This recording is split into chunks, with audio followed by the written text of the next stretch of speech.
Hey team, I hope you're all well. Gary here from Gary Rankin Coaching, and today I want to give you 5 core pillars for optimizing your well-being and massively increasing your energy levels. In the world today, with a plethora of books to read, podcasts to listen to, gurus to subscribe to, and YouTube channels to watch, it can be so confusing with all that information out there when all we want to know is, how can I be as healthy and happy as possible? Well, if we could break it down into 5 simple pillars, 5 things that when we honour, uphold and adhere to them will massively increase our sense of well-being, not just physically but mentally, emotionally, and hey, even spiritually if you're that way inclined. Things that are going to balance our hormones, boost our confidence and self-esteem, improve our gut health, give us emotional stability, improve our mood, make us more resilient, more capable of handling stress, and give us all the energy we need to go after our goals and create the results that we want. Would you want to know about them? Well, make sure you've got your pad and pen at the ready and let's get straight into it. When it comes to having a sense of well-being, feeling well, having the energy to be, do, have and achieve the things that we want, to live a healthy life for as long as possible, there are only really 5 things we need to pay attention to. And when we think about it like that, it's not really that much. And so, the 5 pillars for optimizing our well-being and massively improving our energy levels. Pillar number 1 is the pillar of sleep. Sleep is something that is so important, so powerful, and so often overlooked. If you've not said it yourself, you've potentially heard someone, whether it's a friend, a family member, a colleague, or even someone on TV saying, "I'll sleep when I'm dead." Well, the latest science shows if we're not focusing on getting good quality sleep, we might be dead a lot sooner than we'd planned. Because sleep is so important. When we sleep, that is when the body reuptakes nutrients, replenishes itself and revitalizes itself. When we sleep, that's when growth hormone is released and the muscles, skeleton, tendons and everything can repair itself. It's when we sleep our subconscious minds are processing our days, our experiences, our emotions, drawing from them insights and lessons and storing them in a way that we can easily recall them and use that information again when we need it. And so there's not much left for me to say on sleep apart from you'll definitely know the difference between the days when you wake up and you've had a crap sleep and you don't feel well rested. It feels like the day's against you and that you'll never get through it and you've only just opened your eyes. Versus the days where we wake up and we feel well rested and the world can come at us and we're going to achieve whatever we want. Well, in order to make sure that we're getting a good quality sleep, there are some things that we can do to help improve our sleep hygiene. First and foremost, we want to optimize the environment that we're sleeping in, making sure that it's nice and cold and also that it's dark. Because the cold and the dark both symbolize to the brain that it's nighttime and it's time to sleep. Therefore, certain chemicals and hormones are released so that we can enter that nice, deep, restorative sleep. Next, some things for us to avoid. We want to avoid caffeine within 12 hours of going to bed, because regardless of whether you can drink a coffee or a can of Monster 5 minutes before bed and go to bed and get to sleep, when we actually go to sleep, that caffeine is still in our system, our brains are still active, and we're not getting as deep and restorative a sleep as we could. Other things to avoid, we want to avoid alcohol within 4 hours of going to bed, because again, hugely disrupts our REM sleep. We want to avoid intense physical activity within a few hours of going to bed, because again, that intense activity increases our core body temperature, which symbolizes to the body, let's be awake. We also want to avoid bright lights and screens within a couple of hours, an hour of going to bed, because again, bright lights tell the brain it's daylight, it's time to be awake. And then last but by no means least, we want to avoid protein-rich foods within the last hour of going to bed, because the energy it takes to break down and process that protein, again, just keeps the body more active than we want it to be, and thus we don't get as good a sleep. Last but by no means least on tips for improving our sleep hygiene is optimizing our circadian rhythm, or balancing our circadian rhythm. And our circadian rhythm is simply just our body clock. And the way that we can balance that is by going to bed and getting up at roughly the same time each day, if that's possible for us. And that's a great way to balance our circadian rhythm, which means our body can be prepared. Oh, it's roughly 8 o'clock, I go to my bed at 10, I can start the wind down process, all subconsciously without us thinking about it, because the pattern is regular. And so that's pillar number 1, sleep.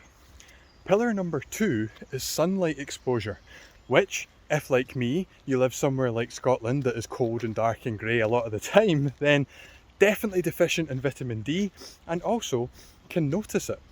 Because the sunlight, when it gives us vitamin D, it helps to boost our energy, it helps to boost certain functions within our body, and it just all round helps improve our mood, our energy levels, and making us feel so much better. It also helps us to balance our circadian rhythm. And so if we're already going to bed and getting up at the same time each day, that's a great start to good sleep hygiene. We can add in sunlight exposure to boost that even more.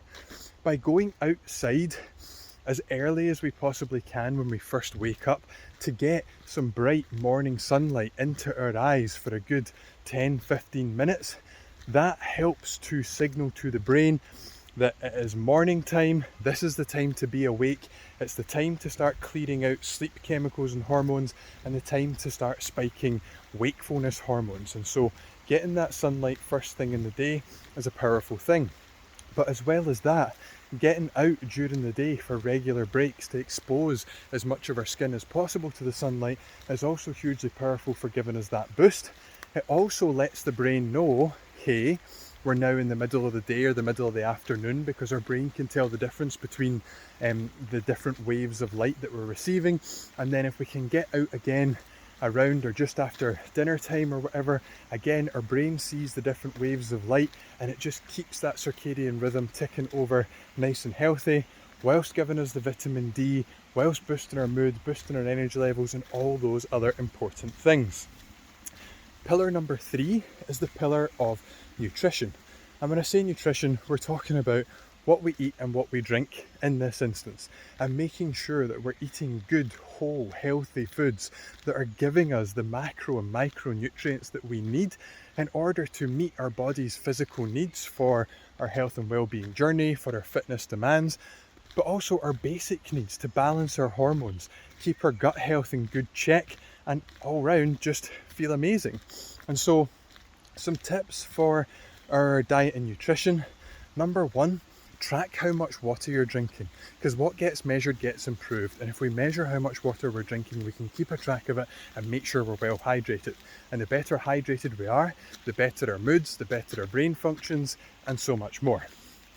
Next is to make sure that we are meeting our macronutrients, making sure we're getting enough protein, enough fat, enough carbohydrates for the way that we like to eat and the energy levels that we want to demand of ourselves. And then last but by no means least, in getting these macronutrients, we want to do our best to get them from whole food sources. So instead of having like 5 protein shakes a day, try and only have 1 or 2 and get the rest of your protein from whole food sources.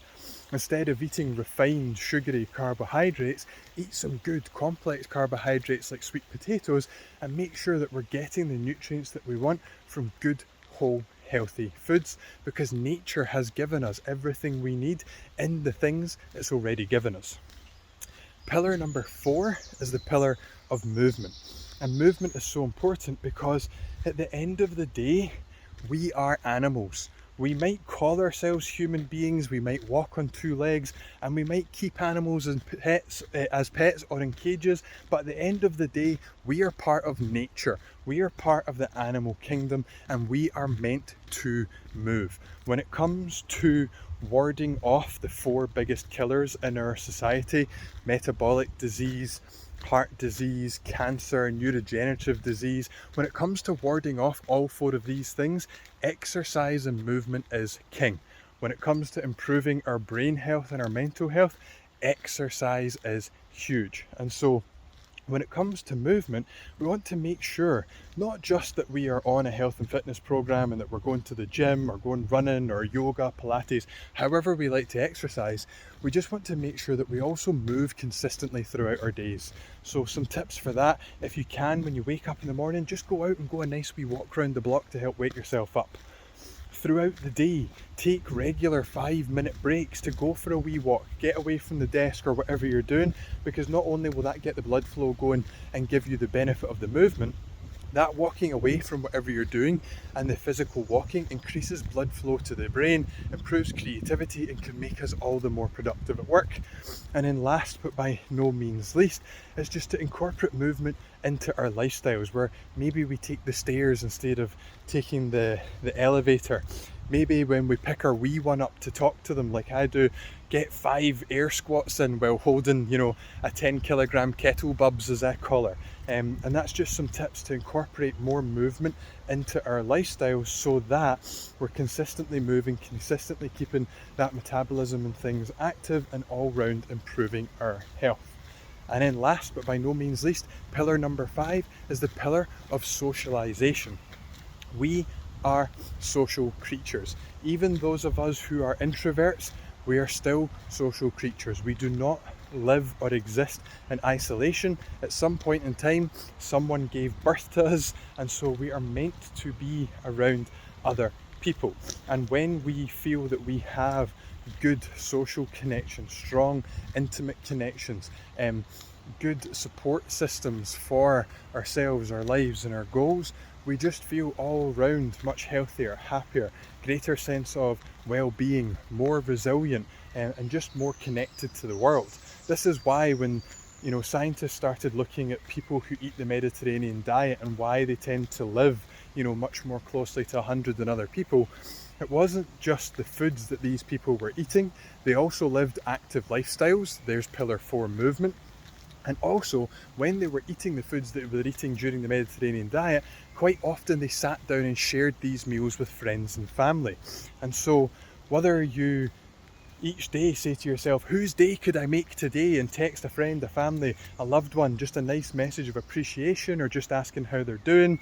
Maybe you pick up the phone 2 or 3 times a week to phone a random friend, meet people for walks, just communicate more regularly with your family. A great way is just to go to someone, hey, how was your day? And then shut your mouth and listen. They get to get a load off, you get to listen, and it just helps increase that sense of connection. And if you ask me, love and connection is what life is all about, because when we feel loved and we feel connected to others, life just feels so much better. And so there's some quick tips on improving the social connection. Text random people, random friends, give them some appreciation, ask them how they are. Phone people 2 or 3 times a week. Sit down and have meals with family and friends if you can, and if not, make consistent social engagements in your calendar in both the short and long term to look forward to, and it's going to help to massively tick that box.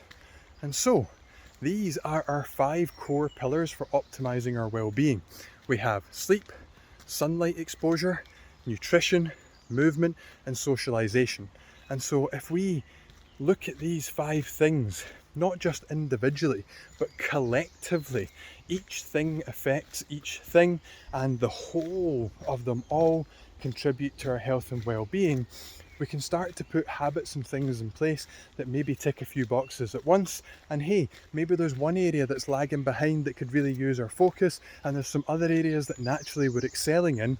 All we need to do is put 1 or 2 action steps in place, and that can really begin to move the needle and help us to optimize our well-being and massively increase our energy levels. If you've got any questions about anything at all we've covered today, then please feel free to ask your coach and they can reach out to me for you, or you can reach out to me directly on Instagram at GaryRankin_.